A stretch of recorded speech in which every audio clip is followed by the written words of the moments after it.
Hi, so we are going to dive right into your first lecture of the Introduction to Public Speaking course. I'm going to review a few things from the week 1 readings and then end with your introduction speech assignment.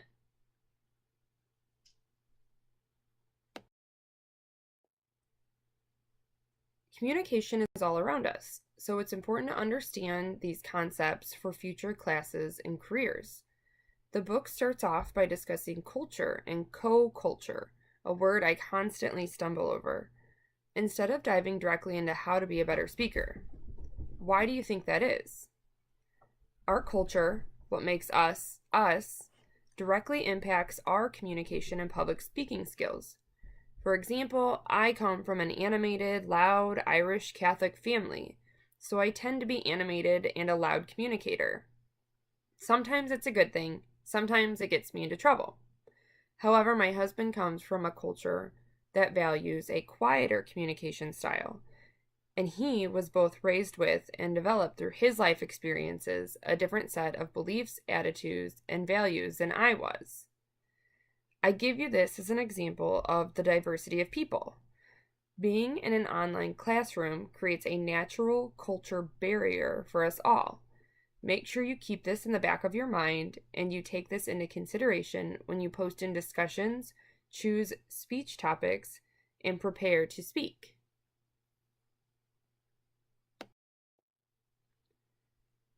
Before we get in depth about the portions of a speech, it's also important to understand you as a speaker.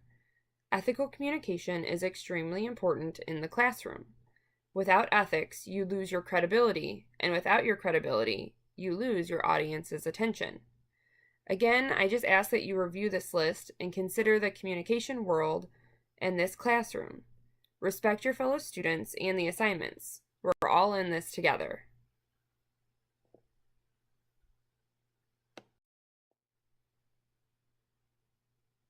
Did you know that there's a communication model? During the communication process, you have the speaker and the receiver. You have a message that you're trying to get through a channel. It could be in person or in 2018, most likely it's in an electronic platform. And you have noise or an interference, which could be something external like a TV on or people just talking in the background, or it could be internal, like your mom is trying to remind you that you need to pick up a prescription, but all you can think about is that you have to do a speech, and so you are completely unfocused on the message. There's also a specific situation you're going to be in during the communication process. So, it could be as simple as a classroom, or your home, or maybe you're in a higher pressure situation at work. And then circling back to culture, everyone has a cultural frame that they're viewing this process through. So again, consider that when you are moving through the communication process. Now, before I introduce the first assignment, I want to go over a few last things with you. First, you need to select a topic. The book recommends you speak with a purpose. When you're selecting a topic, truly consider what interests you. Maybe pick something more unique that might draw your audience in. Instead of doing another speech about football, maybe consider talking about a fun conspiracy theory. You can also consider current events and how they have a significance on your audience. When you can relate something to a group of people, you're going to get better feedback. Maybe you want to give a speech on how a specific student loan repayment program works. Sorry to bring up a sore subject. Or about a Parkland student organization. I do encourage my students to avoid taboo or overdone speech topics. If you're wondering what those are, you can really just Google it. Former classes of mine have identified a few, such as abortion, legalizing marijuana, and the death penalty.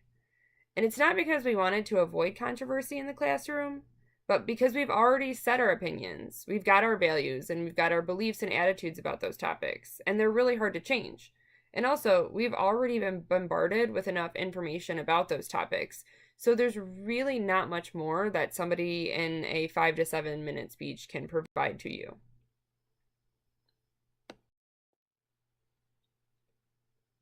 Once you've selected a topic, you will need to move on to creating a purpose statement. The book says that there are 4 different types of general purpose statements: to inform, to persuade, to entertain, and to commemorate. And in this class, you're going to be doing an informative speech, a persuasive speech, a demonstration speech, and a commemorative speech. So once you have your general purpose statement, which is pretty simply outlined for you, you're going to move on to creating a specific purpose statement. So you have your topic, you know that you need to, for example, inform your audience about something. So you're going to marry those 2 ideas together to develop a specific purpose statement. So in my example, my specific purpose statement is that my speech is going to be to inform my audience about my short career as a football player. And this example I created has the introduction speech in mind. So now I know what my specific purpose is going to be and what I want to talk to my audience about. So now I need to come up with a thesis statement. And your thesis statement is just a more focused and central idea. And so thinking about it and thinking about all the different ways that I can talk about my introduction speech, I come up with a central idea and a central story that I really want to go over. And so my example is, today I'm going to tell you about becoming the first female football player in my hometown when I was in middle school. And just so that you know, when you are giving a speech, you will be reading your thesis statement to the entire class. So it is a component that you will write, you will craft, you will work on, and it will be included in your outline and it will be included in your speech. I wanted to provide another example to you. I'll make sure to put these examples on the Cobra website as well as a few more examples. And this one is for another informative speech. So you'll see that my general purpose is to inform. And then my specific purpose, once I've figured out my topic, is to inform my audience about the Champaign-Urbana Therapy Dog program. And so then I need to think of what my central focus, my central theme is going to be to craft my thesis statement. So that you can see is outlined there. And then the last thing that you're going to want to do, this will be included in your outlines that you turn in, as well as in your spoken speech, is you're going to want to preview what you'll be talking about and preview your main points. This serves as a guide for your audience to know what's coming next, which is important to keep their attention. And it's also a good way for you to just organize what you're going to talk about. So today I'm going to discuss what a registered therapy dog is. Then I'm going to walk you through the process of getting your dog certified before I explain the therapy dog work being done in Central Illinois.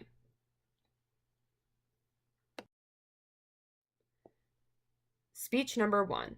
This is going to be the introduction speech, and it will be 3 to 4 minutes long, so a little bit shorter than your 4 major speeches. And all I want you to do is I want you to tell us a story about yourself that you love to tell. It can be a funny story, or it can be something that makes you just happy, or it can be more in the serious realm. When you are putting together this speech, you're going to need to include a purpose statement, a thesis statement, and you're going to want to have a preview. And then your assignment before you have to give this speech is that you need to submit your topic and your thesis statement via Dropbox by Saturday at 11 p.m. A few first speech tips, since we haven't really gotten to the nuts and bolts of speech writing yet, are practice. Make sure that you practice this speech in front of a roommate, in front of your other classmates, connect with them, and just practice.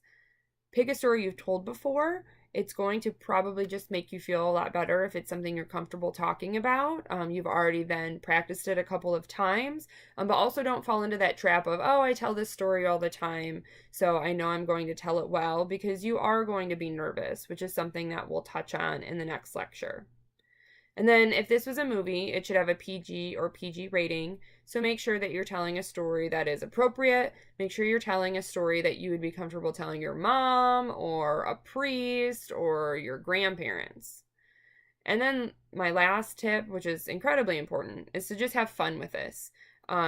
Again, you can tell a story that's more serious, but maybe if you're really nervous, it would be easier to tell a fun story. And it doesn't have to be anything life-changing or earth-shattering, but it's just something fun. Additional information will be provided. This speech will be due on September 27th at 11 p.m. You will have access to the presentation center if you want to do your presentation there and just get it over with, and you'll have an audience already there for you, or you are able to video and audio this and upload it online. I just ask that you review the syllabus requirements for video and audioing your own speeches, and you do need to follow those guidelines. This also will present me with an opportunity to make sure that you can follow those directions and do those types of things. And again, I will be posting this information in Cobra along with a more detailed outline of the introduction speech assignment. Thanks for tuning in.